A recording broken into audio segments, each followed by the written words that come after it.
Hello children, it's Grandma Carla with more of Skylark by Patricia maclachlan, and we are on chapter 6. So, I didn't get as much reading done as I wanted to this last weekend, but I am back. So we're going to get, whoops, my camera's a little lopsided. Let's see if I can fix that here. We're going to get a little bit done here tonight, then I'll finish up tomorrow. Chapter 6. The ride home from town was quiet, the wind blowing dust around us. "Any news in town?" asked Sarah wearily. "Some news," said Papa. "Good news." "Good news? What good news?" "Your birthday is coming soon. Maddie wrote to remind me." "She didn't." "She did," said Papa. "So, what do you want?" "Jewels, silk, travel." Sarah laughed. "Travel? Where would I go, Jacob?" "Somewhere green," said Papa. "Somewhere cool." Sarah looked at Papa. "Do you think I would leave?" asked Sarah softly. Papa was silent. "Can we sing, Sarah?" asked Caleb. "It's too hot, Caleb," she said. "Too hot for singing." Papa flicked the reins over the horses' backs, but they wouldn't go any faster. "It's even too hot for Jack and old Bess," he said. I leaned back against the empty grain sacks and took out my journal, but it lay in my lap. Jacob moved over closer to me. "Why aren't you writing?" "There's nothing new to write," I said, lifting my hair off of my neck. "There's nothing good, just the heat. The fields are dried up. There's no rain." "There will be rain," said Caleb. "Papa said so." He pointed. "That was the field where the wildflowers grew, remember, when Sarah came? The pond was full then. We went swimming and fell asleep in the grass." I stared at Caleb, then out at the fields, remembering when the fields were green, remembering when the days were cool, remembering when Sarah came by train and Caleb and I were afraid that she would miss the sea. Suddenly, Caleb stood up. "Papa, fire!" In the west meadow, a thread of smoke rose.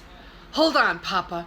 Hold on," yelled Papa, and Sarah dropped to the wagon floor, and we held on as the horses raced for the yard. Papa jumped down. "Soak the grain sacks in the pond water. Hurry!" Sarah and Papa ran to beat out the flames. We could see the flames in the dry grasses now. Caleb and I soaked the sacks and then ran closer to the fire, water dripping down our clothes. "Stay back," warned Papa. "There's a wind coming up." Nick and Lottie ran from the barn, barking, and then suddenly Sarah screamed. Her skirt was on fire. Papa turned and threw Sarah to the ground and smothered the flames with a sack. He pulled her up. "Are you all right?" When Sarah nodded, Papa began to shout at her. "I told you to stay back. You never listen. I told you there was a wind." Caleb took my hand. Sarah began beating the fire, now nearly out. "You can't put out the fire alone," she shouted. "Stop yelling at me." And then there was only smoke, the grasses all black and smoldering. Papa beat at one small flame. He stood back, and there was silence. Nick and Lottie stopped barking. "We'll have to watch the fires all the time now, even at night." And Papa, said Papa, out of breath. Sarah and Papa began walking back to the house. Sarah's hair was down. Her clothes were wet and sooty. Papa looked at her and then away. "You're a sight, you know," he said softly. Sarah didn't answer. Papa looked at her again and then smiled a small smile. "You look beautiful," he said. I held my breath. I had never heard Papa say such a thing to Sarah. Sarah kept on walking. Then she turned and looked at him. "Do you really think I would leave?" she said. "Just for somewhere cool, somewhere green?" This time Papa was silent. The two of them walked away from the blackened grass, past the dogs, and past us as if we weren't even there. And that night, when Papa went out to close the barn door, Sarah ran after him. I saw them from my window. Papa took Sarah in his arms and kissed her, and they turned around and around and around, dust swirling over them in a cloud.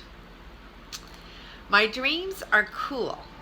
They are cool in the color of the sky before the rain, a dark and peaceful blue. The clouds edged in black before the rain comes, and the earth smells sharp and sweet. I remember that smell. The days are hot and still now. Only my dreams are cool. This is Grandma Carla, and I'll be back in a moment with Chapter 7.